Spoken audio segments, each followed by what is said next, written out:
In this video, we'll answer a few questions about the Rohingya crisis. Who are the Rohingyas? What is the Rohingya crisis? Sequence of events from 2012 till 2017. India's stand on the crisis, way forward, and a summary of the entire event, which would make it really easy to remember.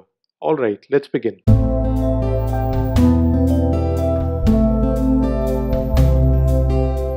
Now, who are the Rohingyas? The Rohingya people are one of the most unfortunate ethnic minorities on the entire planet because of the level of atrocities they have faced over the last few years and because they have been displaced from their homeland. Historically, they were also termed as the Arakanese Indians, and they are stateless Indo-Aryan people from the Rakhine state of Myanmar. So, where exactly is this Rakhine state? Let's locate it on the map. So this region is the Rakhine state of Myanmar. It is in the southwest region of the country of Burma, Myanmar, and it has borders with the southeast region of Bangladesh. So this state is Chittagong, and it has borders with Chittagong, state of Bangladesh. This has been the reason why a lot of people of the Rohingya Muslims have been migrating to this region, to the state of Chittagong. All right. So next, we'll look at the estimated population. So it is estimated that around 1 million Rohingyas were living in Myanmar before the 2016-17 crisis. The majority are Muslim, while a minority are Hindu.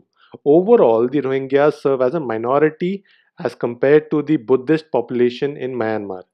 They are described by the United Nations in 2013 as one of the most persecuted minorities in the entire world. The recent crackdowns on the Rohingya population by the Myanmar military have forced them to migrate to the southeastern Bangladesh, which is the state of Chittagong. Now, if we look at the language of the Rohingya people, the Rohingya language is part of the Indo-Aryan sub-branch of the Greater Indo-European language family and is related to the Chittagonian language spoken in the southernmost part of Bangladesh bordering Myanmar. And if we look at the religion, the Rohingya people practice Sunni Islam along with elements of Sufism. The government restricts their educational opportunities. This is the reason why many pursue fundamental Islamic studies as their only option. Mosques and madrasas are present in most villages, and traditionally, men pray in congregations and women pray at home.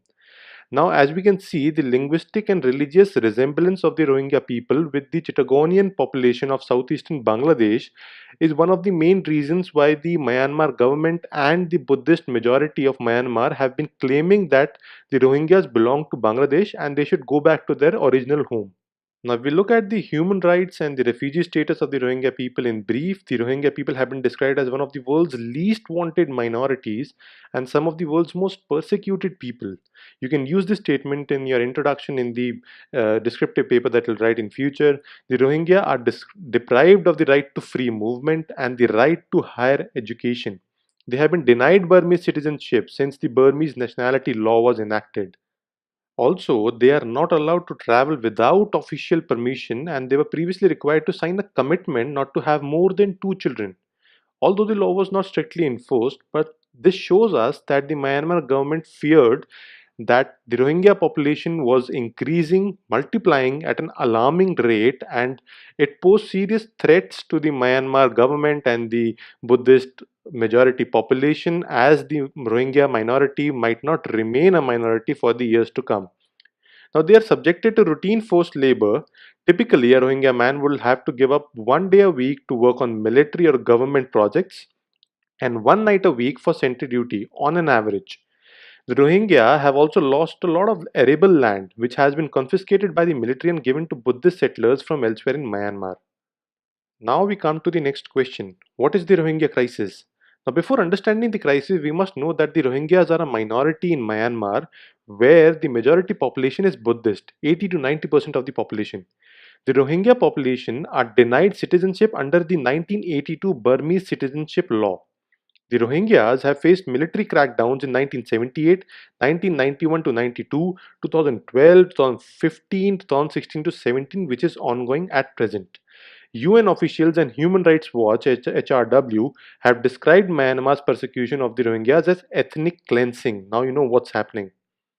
Despite being able to trace the Rohingya history to the 8th century AD, Burmese law does not recognize the ethnic minority as one of the 8 national races of Myanmar. The official stance, I repeat, the official stance of the Myanmar government, however, has been that they are illegal immigrants from Bangladesh. Myanmar's government does not recognize the term Rohingya at all, and it prefers to refer the community as Bengalis. They're also restricted from the freedom of movement, state education, and civil service jobs. Now you know that the Rohingya crisis is escalating because of these factors. To understand it further, the military that ruled Myanmar for half a century relied heavily on mixing Burmese nationalism and Theravada Buddhism to bolster its rule. And in the view of the US government, heavily discriminated against minorities like the Rohingyas and the Chinese people in Myanmar, such as the Kakangs and the Panthes. So all the minorities that were creating an impact on the population, creating a paradigm shift in the balance of the population, were being dealt with brutality and force. Successive Burmese governments have been accused of provoking riots led by Buddhist monks against ethnic minorities like the Rohingyas and the Chinese. Now let us look at the sequence of events from 2012 till 2017 so that we have a clear picture of how the events, how the crisis has emerged over the last 5 years. The 2012 Rakhine state riots were a series of conflicts between the Rohingya Muslims, who are in majority in the northern part of the Rakhine state, and the ethnic Rakhines, who are in majority in the southern part. Before the riots, there were widespread rumors and strongly held fears circulating among the Buddhist Rakhines that they would soon become a minority in their ancestral state. According to the Burmese authorities, the violence between the ethnic Rakhine Buddhists and the Rohingya Muslims left 78 people dead, 87 injured, and up to 1,40,000 people have been displaced. This is what happened in 2012. Also, on 10th of June 2012, a state of emergency was declared in the state of Rakhine, allowing the military to participate in the administration of the region. In July 2012, the Burmese government did not include the Rohingya minority group in the census, classified as stateless Bengali Muslims from Bangladesh since 1982. Now let us look at the events of 2016 and 2017. Now the current crisis started on the 9th of October 2016 when some unidentified individuals who the Myanmar government claimed were insurgents attacked three Myanmar border posts, some posts along the border of Myanmar and Bangladesh. Few soldiers were killed, and the Myanmar military forces and the extremist Rakhine Buddhists started a major crackdown on the Rohingya Muslims in the country's western region of Rakhine state in response to the attacks on the border posts of the police border posts, the police camps. Now, on August 25, 2017, Rohingya militants allegedly attacked the government forces, and the forces in response attacked the civil population, forcing dozens of thousands of Rohingyas to flee to Bangladesh. Human Rights Watch (HRW) in August 2017 said that the satellite images show widespread burning in 10 areas in northern Rakhine. There were also reports of mass killings of Rohingyas by the military and Buddhist vigilantes. As a result of the autumn 2017 military clearance operation, this is what they call it, about 4 lakh Rohingya Muslims, which is about one third of the entire Rohingya population, have fled to either Bangladesh, majorly to Bangladesh, and some have reached Indonesia, Malaysia, and Thailand as well. Reports emerged of several human rights violations allegedly perpetrated by the Burmese security forces in the crackdown on suspected Rohingya insurgents. Now, various international organizations like the UN bodies, Amnesty International, HRW have criticized the Myanmar government of human rights violation, and they've asked the government of Myanmar to step in and resolve the issue. However, the de facto head of the government of Myanmar, Aung San Suu Kyi, has particularly been criticized because she's remained silent comparatively on the entire issue and she has not chipped in to solve the entire crisis. Now, there are various assumptions that Aung San Suu Kyi is afraid that she might escalate the tensions between the government and the military as they have now struck peace between themselves, and she fears that the military might take over once again of the government as they did over the last 50 years. Now, let's come to the golden question.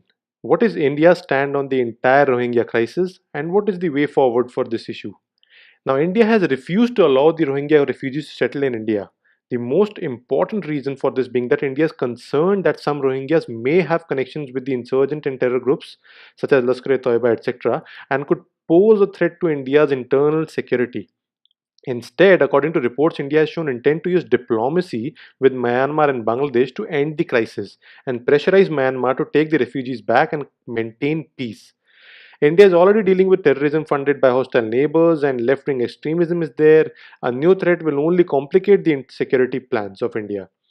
India has reiterated that the Rohingya Muslims, due to the sufferings that they are facing, are prone to be targeted by various terror groups and could pose a serious threat to the stability of the South Asian region if the crisis is not resolved peacefully. So, this is where the government of Myanmar is responsible and should chip in to solve the issue at the earliest. Now, India has launched Operation Insaniyat to help the Rohingyas in the Bangladeshi refugee camps by providing humanitarian assistance such as food, medicine, mosquito nets, etc. Myanmar government must show the intent to solve the issue and accept the refugees as equal citizens.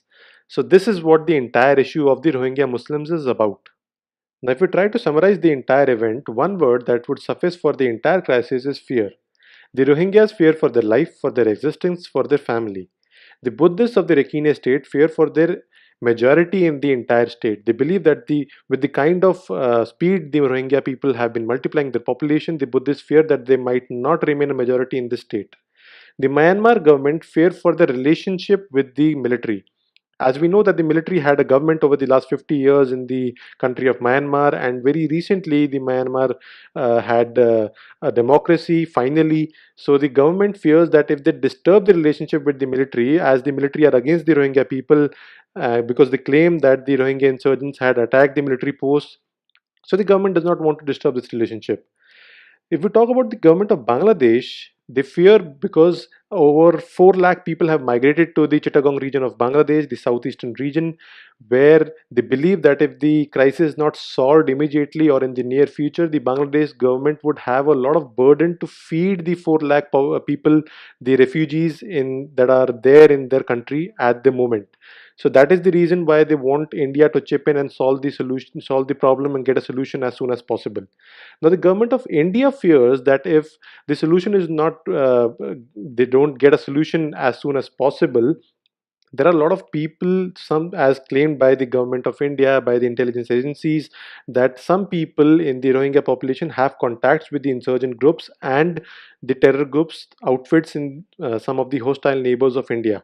So if the solution is not brought up as soon as possible, there could be possibilities where these people would, because they have contacts, would pose serious complications, serious threats to the internal security of India and to the entire South Asian regions.